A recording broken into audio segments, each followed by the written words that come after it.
বহু পথ হেঁটে ওরা 5 জন গোধূলিতে এসে বসে প্রবীণ বৃক্ষের নিচে ক্লান্তি মুছে নিতে। গাছের একটি পাখি শোধায় ওদের, বলো তো তোমরা কারা?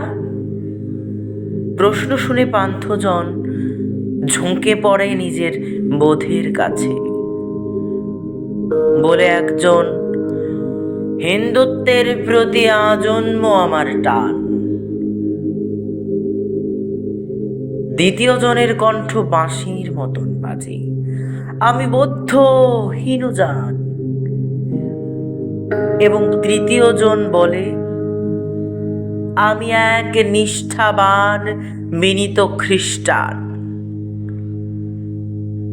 চতুর্থ পথিক করে উচ্চারণ,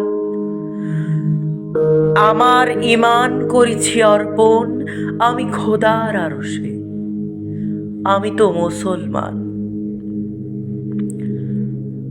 পঞ্চম পথিক খুব কৌতূহল বসে কুড়িয়ে পতঙ্গ এক বলে স্মিত স্বরে,